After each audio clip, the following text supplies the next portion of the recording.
주식초등학교가 아주 오랜만에 초빙 선생님을 모셨습니다. 초빙 선생님. 네. 우리 호랑이 선생님. 타이거 선생님 모셨죠, 타이거. 아니 호랑이 일단은 네. 호랑이 선생님이라 하고. 알겠습니다. 다시. 괜히 엔지 나는 소리. 이거 NG예요? 자연스러운. 엔지도 없고 시작도 없어요 사실. 그냥 그게 좋은 거죠. 이게 나갈 수도 있어요. 이렇게 자연스러운 건 괜찮아요. 이용재 팀장님이 앞으로 10회에 걸쳐서 우리 타이거 선생님 역할을 좀 해주실 겁니다. 네. 감사합니다. 불러주셔서 감사합니다. 예.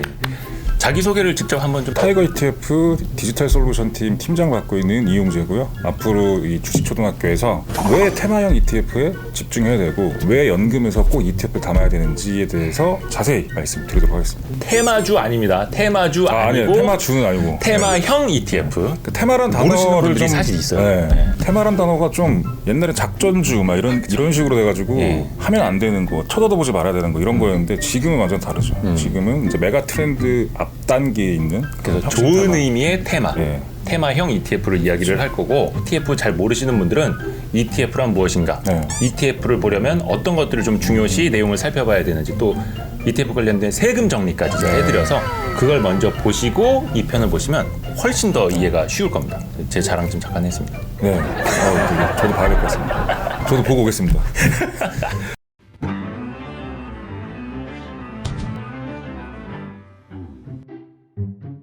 테마형 ETF라고 하셨는데 네. 이게 테마형 ETF가 뭔지 모르시는 분들도 계세요. 네. 테마형 ETF가 뭐냐면 테마형 ETF를 알기 전에 이제 테마 투자를 좀 알아야 되는데 테마 투자는 혁신, 그러니까 지금 우리 삶을 바꾸고 있는 다양한 혁신의 움직임 그리고 그게 단기성이 아닌 단기 휘발성이 아닌 중장기적인 메가 트렌드로까지 이어질 수 있는 소위 말해서 싹수가 보이는 그런 걸 찾아서 투자하는 걸 혁신 테마라고 하는 거죠. 그래서 혁신을 읽어내고 있는 기업들만 모아서 투자한다. 근데 그 기업들이 그룹핑이 되는 거죠. 그래서 뭐 자율주행, 뭐 전기차 이런 식으로. 그래서 모든 주식을 투자하는 인덱스보다는 이런 테마로 묶여져 있는 강력한 투자 스토리가 있는 것들을 뽑아서 투자한다. 그게 이제 테마틱 인베스팅이라고 하는 거고요. 혁신 기업들이 주가가 날아가면서 이제 다양한 기관 투자자부터 해서 금융기관들이 야 우리도 이제 혁신 테마 투자해야 되겠다 해서 붐이 일었던 거고, 이제 국내에서는 작년 하반기부터 이제 ETF를 통해서 이제 편하게 하시고 있고, 그게 이제서야 레버리지 인버스에 치우쳐져 있는 한국 ETF 시장에서도 빛을 보고 있는 거죠. 작년 하반기부터 쭉 올라가고 있는 거예요. 그러니까 어떤 뭐 단기 테마 투자, 단기 뭐 이렇게 뭐 테마주 뭐 이런 느낌이 아니라 그렇죠. 정말 메가 트렌드, 이제 네. 세상을 바꾸고 있는 네. 것들에 내가 조금 더 쉽고 간단하게 네. 투자를 할 수 있는 그걸 바로 이제 테마형 ETF라고 하는 그래서 거고. 그 테마 기업, 혁신 테마 기업들을 모아서 만들어 놓은 ETF가 바로 테마형 ETF죠.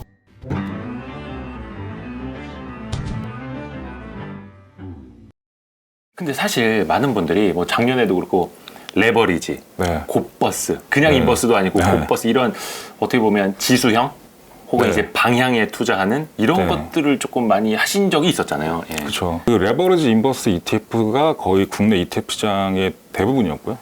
어떤 뭐 거래 규모로 봤을 때 거래량부터 해서 뭐 AUM, 뭐 순자산 총액 예. 이런 것들이 전부 다 거의 대부분이 레버리지 인버스였는데 이제 비로소 ETF로 좀 장기 투자 비이클로 보시는 분들이 많아진 거죠.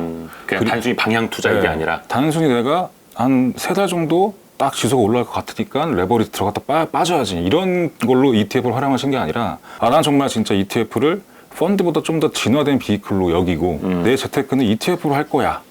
그럼 나는 ETF 장기 투자를 하려고 하는데 뭘 해야 되지라고 했을 때 저희가 계속적으로 테마형 ETF 시장에 제공을 한 거죠. 그래서 그런 거 다행히 이제 빛을 보면서 혁신 테마로 묶인 기업들이 가치가 점프하면서 수익률이 좋아진 거고. 성과들이 이제 좋게 나타나니까 네. 사람들이 기존에 있던 그냥 지수만 따라가는 이제 패시브 인덱스형 네. ETF가 아니라 조금 더 이제 테마형 ETF에 네. 관심을 두는 건데, 그러면 이 테마형 ETF가 그냥 지수형 ETF보다 왜 더 성적이 좋아졌을까요? 그거는 이제 단순한데요. 네. 인덱스를 하면 예를 들어 코스피다. 그럼 코스피에 뭐 수백 개 종목들이 있잖아요. 네. 수천 개 종목들이 있는 거고. 근데 여기에는 좋은 기업도 있고 안 좋은 기업도 있는 거죠. 사실 코스피 200이면 200개 종목인데. 코스피 200은 200개. 그렇죠. 네. 근데 그 중에서도 정말 좋은 회사들이 있는 반면에 그냥 200개 묻어가는 회사들도 있는 옛날에 거고. 잘 돼서 시총 커져서 200개 들어갔다가 계속 그냥 현금 장사 잘하고 쌓아놓은 돈 많고 뭐 이런 기업들도 들어있거든요, 인덱스에. 네네네. 그러니까 지금 계속적으로 삶의 모습이 바뀌면서 그 삶의 모습을 바꿔주는 그 혁신 기업들이 네. 주가가 많이 올라가고 있잖아요. 아. 근데 이런 기업들도 인덱스에 들어가 있고 반대로는 산업 자체가 지금 오늘날과는 맞지 않는 산업을 영위하는 기업들도 아직까지 있는 거죠. 근데 이런 것들이 인덱스로 딱 쌓여서 같이 이걸 통째로 투자하게 되면 당연히 혁신 기업에서 나오는 좋은 수익률을 안 좋은 기업에서 나오는 나쁜 수익률로 갉아먹는 거죠. 까먹을 수도 네, 있고. 이렇게 되는 거죠. 이렇게 밑으로 하향 평준에서 나오는 수익률을 가져가는 거죠. 그래서 그냥 지수형으로 뭐뭐뭐 200, 뭐뭐뭐 150, 뭐뭐뭐 100 이렇게 네. 있는 것보다 네. 차라리 한쪽 테마에 집중을 해서 네. 관련된 정말 그 유망한 산업을 실제로 하는 기업 한 10개만 묶어서 가자. 네, 뭐 이런 식으로. 그렇죠. 그래서 이 테마 투자는 장기 투자할 때 빛을 더 발휘하거든요. 장기 투자. 예, 장기 투자. 어. 이제 맨 처음에 혁신 테마를 골라야 되는 거죠. 일단 그게 첫 번째고. 네, 그래서 혁신 테마를 고르는데 네. 이미 메가 트렌드일 경우에는 여기서 들어가 투자해봤자 네. 굉장히 좋은 수익률 내기가 어렵죠. 상대적으로 봤을 때. 네. 그래서 메가 트렌드까지 갈 싹수가 보이는 혁신 테마를 찾는 게 제일 먼저. 근데 혁신 테마 찾았다고 해서 네. 메가 트렌드까지 갈 수 있느냐의 보장은 없지만 네. 갈 가능성이 높은 테마를 찾고 이제 이게 진짜 이 혁신이 일어나면서 정말 그 테마로 인해서 삶이 바뀌어.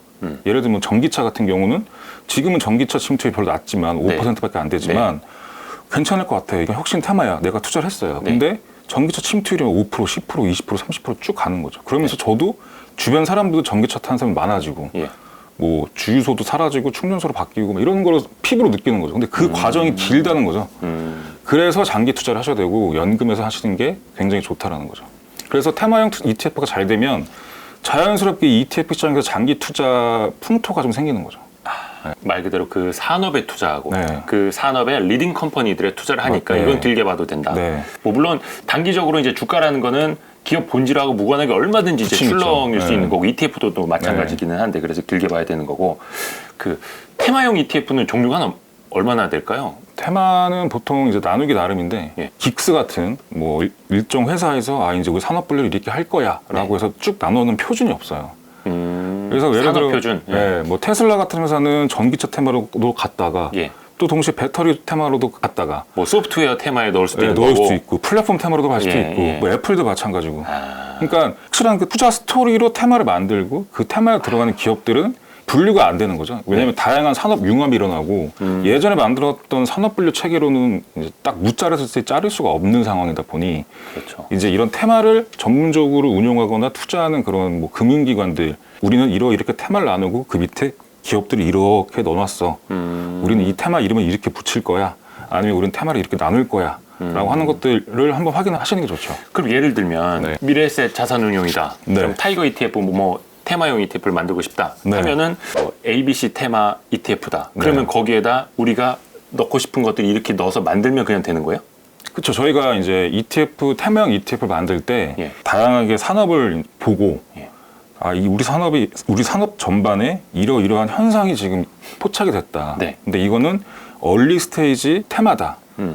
근데 이게 메가 트렌드로 갈 수 있다. 그러면 이 얼리 스테이지 혁신 테마를 누가 이거 하는 기업이 뭐가 있냐를 저희가 쭉 보죠. 네. 그다음에 이제 나름대로 기준이 있어요. 또 네. 뭐 상장이 돼야 되고, 그렇죠. 기업 가치가 얼마 이상이어야 되고, 뭐 유동 주식이 얼마 되고. 이상이어야 되고, 이런 것들이 쭉 있습니다. 그렇게 해서 필터링 하게 되면 이제 나오는 기업들이 있죠. 그걸 가지고 얼마를 편입할지에 대한 비중을 정하고 ETF로 쌓는 거죠. 그러면 이제 이게 하나의 테마형 ETF가 탄생을 하는 거죠.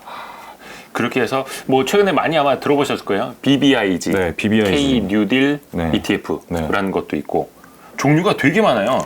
2차 전지, 네, 반도체, 네. 뭐 전기차, 뭐 이커머스, 또 관심 가지는 그린 에너지, 그린 에너지. 예, 그런 것도 있고, 뭐 클라우드, 바이오, 뭐 이런 것도 있죠. 게임, 요즘에 또 게임도. 그렇죠. 예. 그다음에 이거 이상으로 더 많은 다른 해외 운용사들이나 국내 운용사들도 자신들만의 테마를 만들고 네이밍을 하고 있죠. 그게 자기네들 어떻게 보면 이제 새로운 작품을 만드는 그렇죠. 거예요. 그게 이제 더 혁신적이어야 되는 네, 거고. 그러니까 대부분 테마에 대해서 인지를 하고 있고, 네.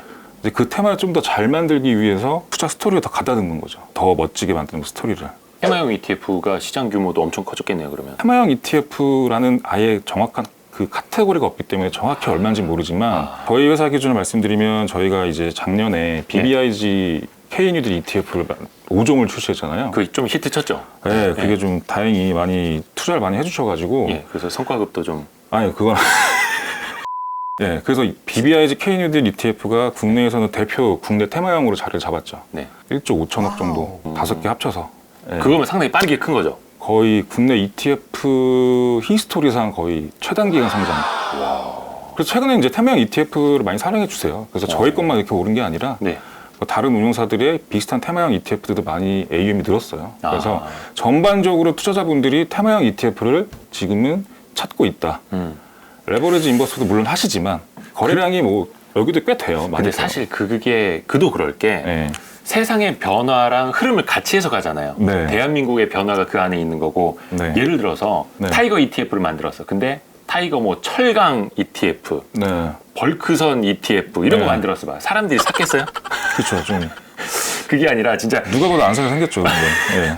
BBIG 뭐 K뉴딜, 네. 2차 전지, 바이오, 게임 이런 거 갖다 붙이니까 요즘에는 테마형 ETF를 또 왜 많이 하시는지 저희가 좀 보니까 예. 그러니까 테마형 ETF를 하면 장기적으로 투자했을 때 좋은 성과를 낼 수 있다라는 거를 굳이 이제 저희들이 나와서 얘기를 안 해도 투자자분들이 실제 생활하면서 피부로 느끼세요. 이건 누가 봐도 성장하는 네. 산업이고. 그게 이제 작년에 그런 팬데믹 리스크에 예. 다양한 실물 경제가 좀 많이 망가지긴 했지만 네. 반대로 그 테마 투자에 대한 눈이 좀 띄셨다. 왜냐면 본인들이 생활하면서 느껴. 아, 스마트폰 보면서 네. 뭐 배달의 민족 들어가서 놀라는 거죠. 내가 이렇게 많이 썼나 여기서? 어. 내가 넷플릭스만 쓰는 게 아니라 딱 마차도 쓰고 이런 거 다 썼나 내가? 다 막 OTT 같은 거 많이 쓰시고 네, 네, 네. 게임 막 생전 게임 안 하시는 분들이 막 게임기 사고 그런 것들이 뭐 이커머스 게임 뭐 이런 테마형 ETF로 직관적으로 연결이 되는 거죠. 그래서 요즘 많은 투자자분들이 본인의 삶이 어떻게 바뀌는지는 아세요. 요즘 다 투자 시대라고 하잖아요. 투자 안 하면 안 된다. 네네네네. 뭐 월급으로는 안 된다. 이러니까 네네네. 내가 삶이 바뀌는 거에서 아 내가 삶이 이렇게 바뀌었구나 해서 끝나는 게 아니라 이걸 투자로 연결을 잘 시키시더라고요. 근데 거기서 편리한 비이클이 ETF였던 거죠. 그렇죠. 네. 정말 좋죠. 그래서 테마형 ETF로 많이 투자를 하시는 것 같아요. 근데 사실 사람들이 네.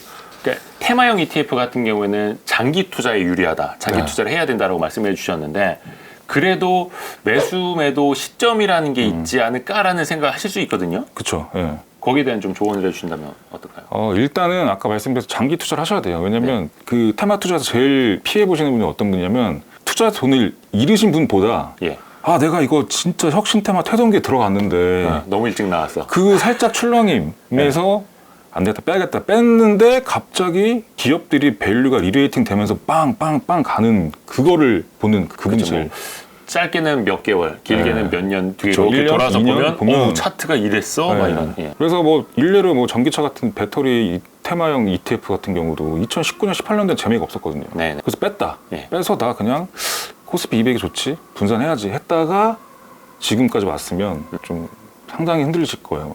저도 2019년에 지인한테 그냥 2차 전지 관련 ETF 네. 사서 장기 보유하세요 했다가 욕 엄청 먹었어요. 그렇죠.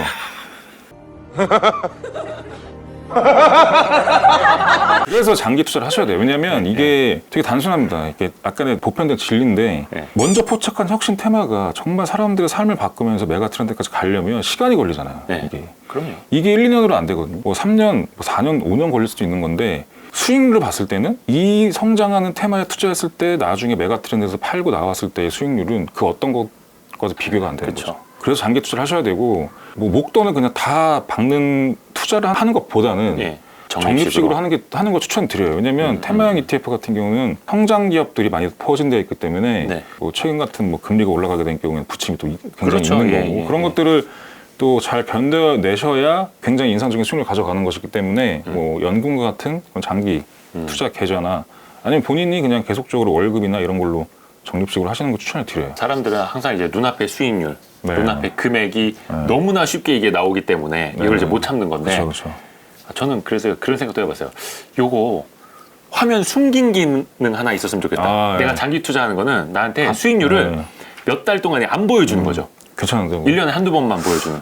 앱 하나 만드시면 스타트업